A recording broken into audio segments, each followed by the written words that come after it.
Петропавл күнін тойлау ары қарай Абай мен Пушкин ескерткіш маңында жалғасты. Бұл жерде қалалық дене шынықтыру және спорт бөлімі әзірлеген рекордтарымды Петропавлға арнаймын атты спорттық сайыстар өткізілді. Городской отдел спорта проводит.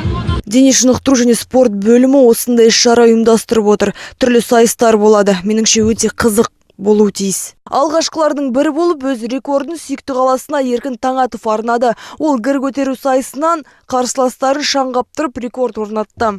Петропавл қаласының туған күнімен құттықтаймын. Бәріне денсаулық, амандық.